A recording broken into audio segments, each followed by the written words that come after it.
Bienvenidas y bienvenidos. Hoy nos sumergimos en algunas publicaciones clave del Diario Oficial de Chile, con fecha de hoy, jueves 25 de septiembre de 2025. Una mirada, creo, necesaria a las decisiones que mueven al país. Hola, sí, es una buena forma de tomarle el pulso a lo que está pasando. Y la selección de hoy es bien variada, ¿eh? Vamos desde una nueva política nacional de educación artística, que suena interesante, hasta temas más duros como regulaciones ambientales, laborales, Sí, infraestructura de telecomunicaciones, incluso protección del patrimonio. exacto. La idea es, como siempre, analizar los puntos clave, ¿no? Ver qué hay detrás de estos textos, qué implican realmente. Entender un poco mejor el panorama. Justamente.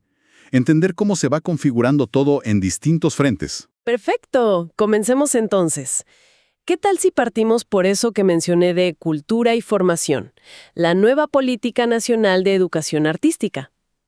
Suena ambiciosa. Sí, lo es. Se aprobó formalmente. Y lo primero que salta a la vista es que es un esfuerzo conjunto, ¿no? Entre el Ministerio de las Culturas, las Artes y el Patrimonio y el Ministerio de Educación. Correcto. Y esa colaboración interministerial es, digamos, uno de sus puntos fuertes. ¿Y el objetivo central? ¿Qué busca en el fondo? Bueno, el corazón de esto es garantizar el derecho a la educación artística, para todos y todas, ¿eh? Y a lo largo de la vida. No solo en la escuela. Ah, o sea, formal y no formal. Exacto. Tanto en lo formal, como la escuela, el liceo, la universidad, como en espacios no formales, piensa en talleres comunitarios, centros culturales. Y busca explícitamente, esto es importante, acortar brechas, poner énfasis en sectores que históricamente han tenido menos acceso. Claro. Aspira a fortalecer la formación integral, la democracia cultural, valorar la diversidad. De hecho, se alinea con marcos internacionales, como uno reciente de la UNESCO de 2024. Que habla de la importancia del arte en la educación. Justamente, para una educación de calidad para el desarrollo humano. Y hay algo que mencionan sobre cómo se hizo que me llamó la atención. Un proceso participativo, con más de 2,000 personas, incluso niños y niñas. Sí, eso es clave, Eso refuerza esa idea de democracia cultural que comentabas. totalmente. Ese proceso participativo, se nota en los principios que guían la política. Democracia cultural, diversidad, equidad, flexibilidad para adaptarse a distintas realidades locales, ¿no? Claro, no es lo mismo Arica que Magallanes. Exacto. También integralidad, creatividad, colaboración. Y fíjate, esta política no está sola. Es parte de un paquete, digamos, de 5 políticas que estos dos ministerios acordaron trabajar juntos. Ah, ¿sí? ¿Cuáles son las otras? Bueno, además de educación artística, están lectura y bibliotecas, educación patrimonial, interculturalidad y plurilingüismo y memoria y derechos humanos. Un enfoque bien amplio. Suena complejo coordinar todo eso. 2 ministerios, tantos temas. ¿Cómo se estructura esta política de educación artística para que funcione en la práctica? Se organiza en 5 ejes prioritarios bien definidos. Primero, claro, la educación artística en el sistema formal, desde párvulos hasta la universidad. Ok. Segundo, potenciarla fuera de la escuela, en lo no formal. Apoyar iniciativas comunitarias, educación popular.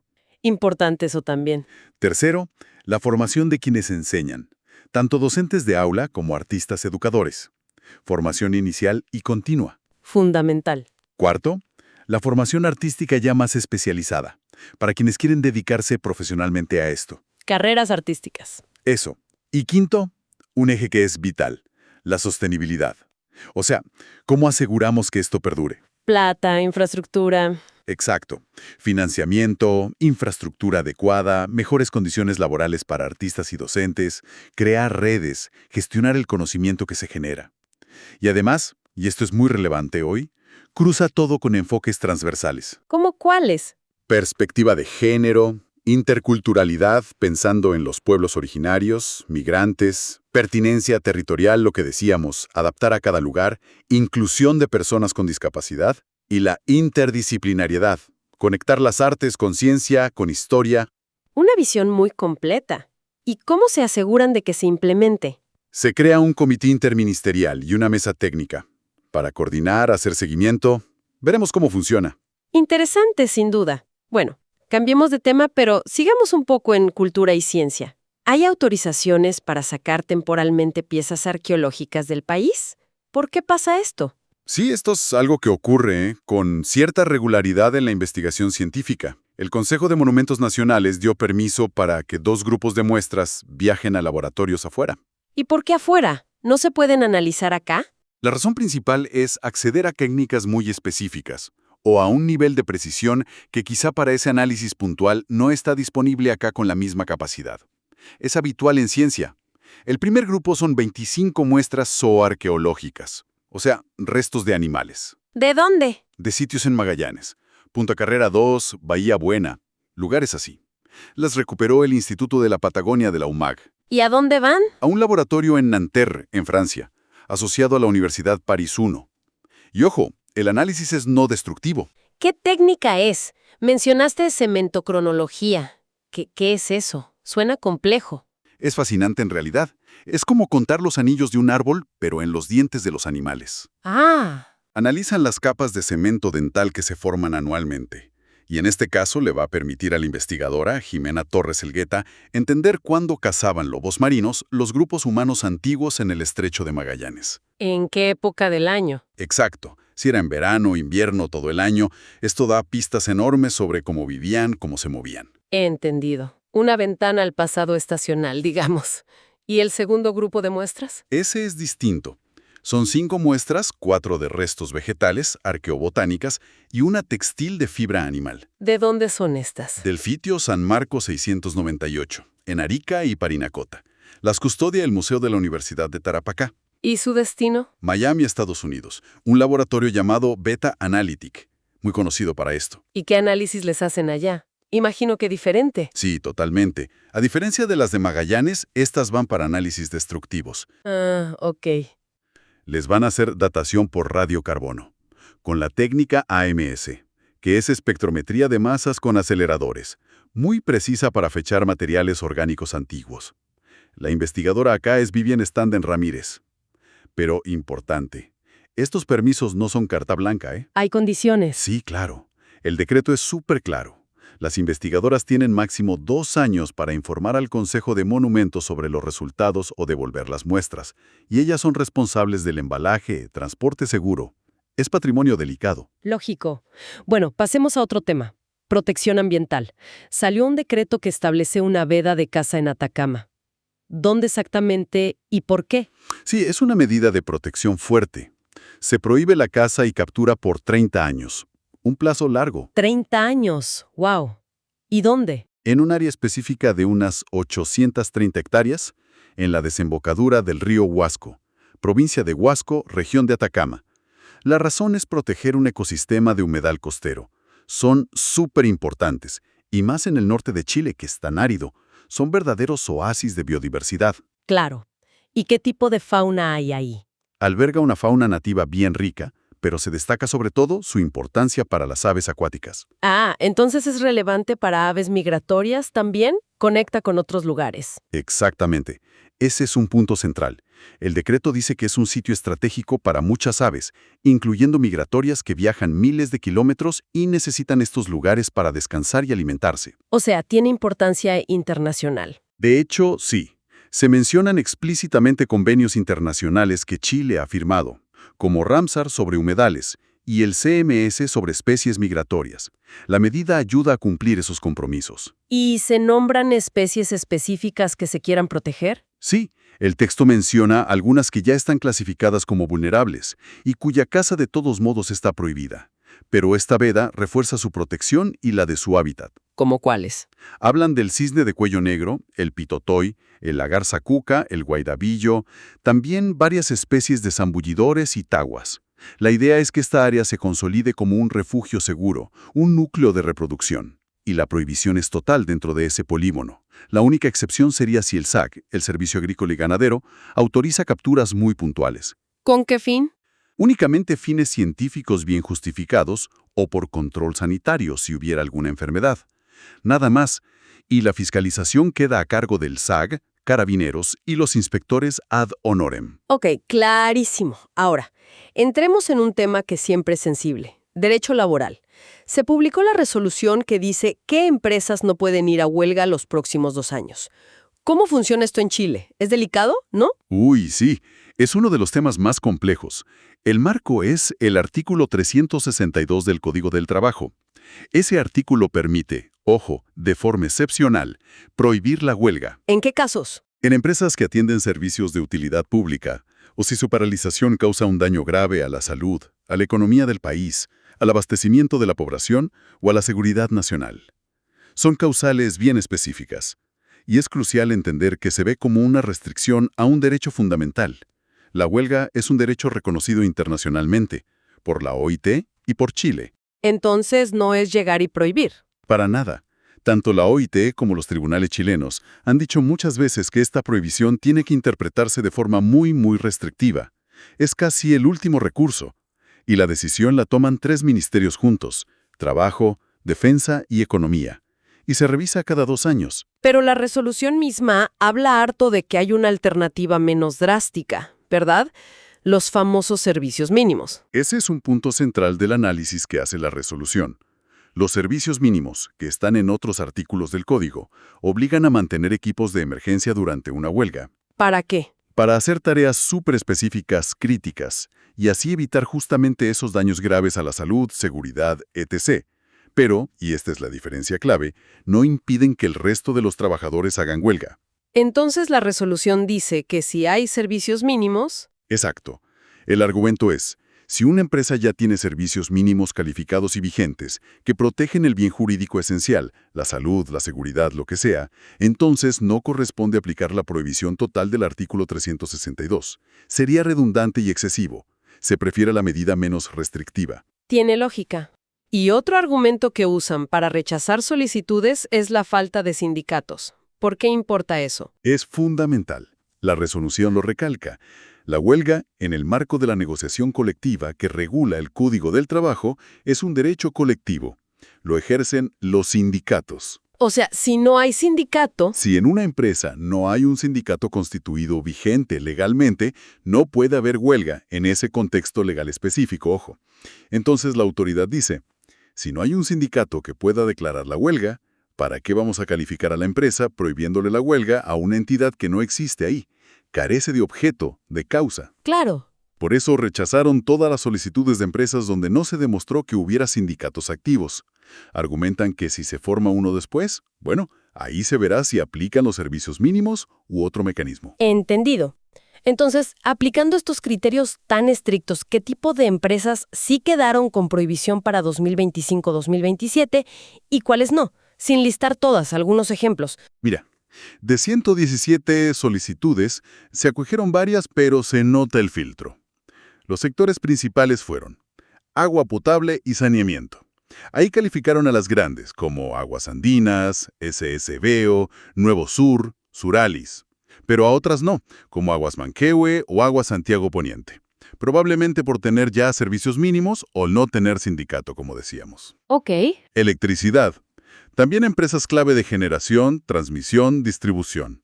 Varias EGE, Chilquinta, Transelec y el Coordinador Eléctrico Nacional, que es el que opera todo el sistema. Pero otras como Electrogas o Interchile las rechazaron explícitamente por tener servicios mínimos o falta de sindicato. ¿Qué más? Gas. Ahí entraron Gas Valpó, Gas Sur. Salud. Fue muy específico, principalmente algunos centros de diálisis, pero no todos los que pidieron. Y en finanzas, solo el Banco Central de Chile, por su rol crítico en la economía. ¿Y rechazos? ¿Qué tipo de empresas quedaron fuera? Hubo muchísimos rechazos. Aparte de las razones que ya vimos, sin sindicato, con servicios mínimos, se rechazaron empresas porque los informes técnicos dijeron que no cumplían el criterio estricto de grave daño o utilidad pública. Ejemplos. Una AFP, por ejemplo. Asociaciones de seguridad municipal diciendo que la seguridad pública la ven las policías principalmente. Empresas de transporte, de telecomunicaciones, constructoras, de todo un poco. El mensaje parece ser: la prohibición es la excepción absoluta. Queda claro, sí. Un enfoque muy restrictivo. Bueno, demos un giro ahora. Hablemos de tecnología, infraestructura. Hubo movimientos en concesiones de telecomunicaciones. Sí, un par de cosas interesantes. Por un lado, se modificó una concesión que ya tenía la empresa QMC Telecom Chile. ¿Para qué? Para añadir 5 tramos nuevos de lo que llaman fibra óptica oscura. oscura. Sí, es la infraestructura física, los cables de fibra, pero que aún no están encendidos, digamos. Están ahí listos para que un operador los use. Estos tramos nuevos están en Valparaíso y Concepción. O sea, expanden su red física. Exacto. Y por otro lado, se publicó un extracto de una solicitud nueva, de Sirion Technologies Chile. ¿Qué piden ellos? Una concesión para operar como servicio intermedio, pero con un fuerte componente satelital. Mencionan usar la banda Q, satélites específicos como ARSAT-1 e IS-23, complementado con redes terrestres. ¿Y qué destaca de esa solicitud? Lo que llama la atención es la larga lista de estaciones terrenas, las antenitas BUS-ACT que planean instalar. Muchas en Antofagasta, pero también en Valparaíso, Atacama, la Metropolitana. ¿Qué sugiere eso? ¿Foco en zonas remotas? Podría ser, o en sectores industriales, minería quizás. Al publicar el extracto, se abre el plazo para que otras empresas o interesados presenten oposiciones si creen que les afecta. Es el procedimiento normal. Y también hay espacio para la comunicación más local, ¿no? Una nueva radio. Así es. Se otorgó formalmente una concesión de radiodifusión comunitaria ciudadana, esta vez en Pica, allá en la región de Tarapacá. ¿Para quién? Para el Centro Social Cultural Amigos de la Música Tarapaqueña. Van a operar en el 107.1 MHz con la señal XQI 92. Siempre es bueno ver que surgen estas radios comunitarias, ¿verdad? Dan voz a las localidades. Totalmente. Bueno, como siempre, el diario oficial es un verdadero mosaico. Más allá de estos temas que hemos profundizado, la edición de hoy trae muchas otras cosas, decisiones más pequeñas, pero que igual mueven la aguja en la administración. ¿Algo más que te haya llamado la atención? Sí, siempre hay cosas interesantes en los detalles. A ver, en Vivienda, por ejemplo, se publicó el orden de subrogación para el Seremi de Valparaíso, algo administrativo, pero necesario, y más concreto para la gente. En Magallanes, se abrió un llamado especial, bien acotado en fechas, del 10 al 24 de octubre.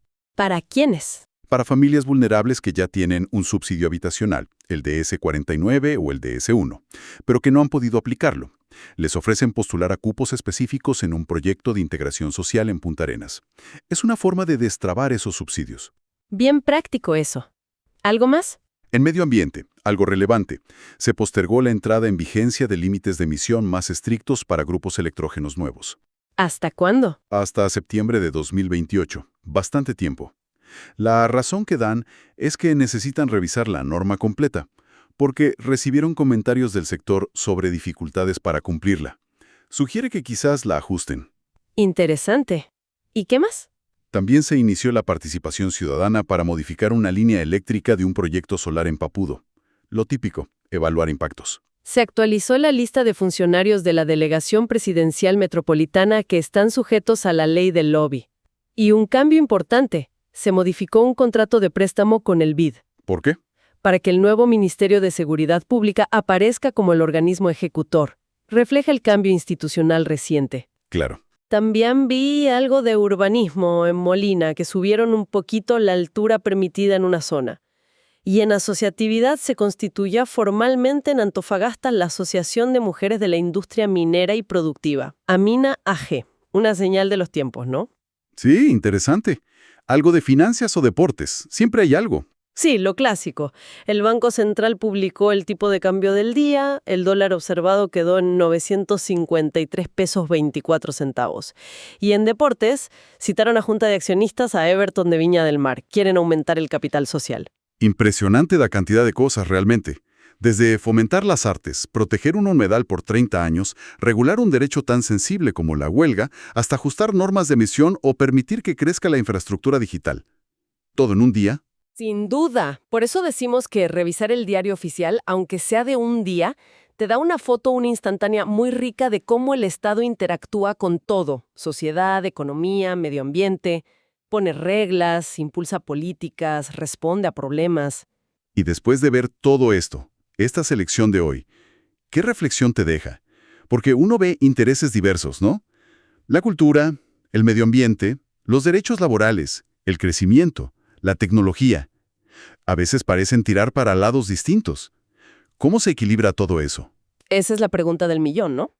La tensión fundamental de gobernar hoy en día. Estos documentos que vimos, las leyes, los decretos, las resoluciones, son las herramientas formales que se usan para intentar gestionar ese equilibrio.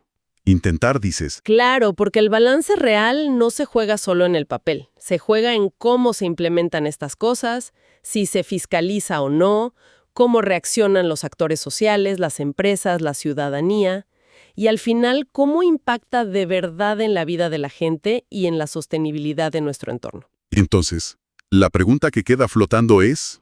Es si estos mecanismos formales, estas decisiones que leemos en el diario oficial, realmente logran o nos ayudan a acercarnos a ese equilibrio tan complejo y tan necesario que buscamos como sociedad. Esa es la reflexión que queda abierta, creo yo.